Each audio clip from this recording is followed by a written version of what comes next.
Tara, wala nang patumpik-tumpik pa dahil ngayong araw na ito ay gagawa tayo ng creamy, cheesy, maha blanca. Tara, simulan na natin.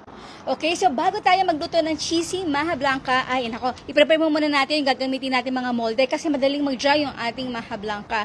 Magagalan na tayo ng ating banana leaves at may kasyo na nalinis na po ito at pasadahan sa poy. Para maiwasan ng badigid-digid ito, syempre naglagay ako dito ng ating coconut oil. Sa kawali natin, wala po muna tayong apoy ha. Maglalagay lang ako dito ng ating cornstarch. Konting asin para pampalasa pa ng ating kakanin. Then ang ating tubig na dahan-dahan natin ilalagay at continuous dapat yung halo natin ito.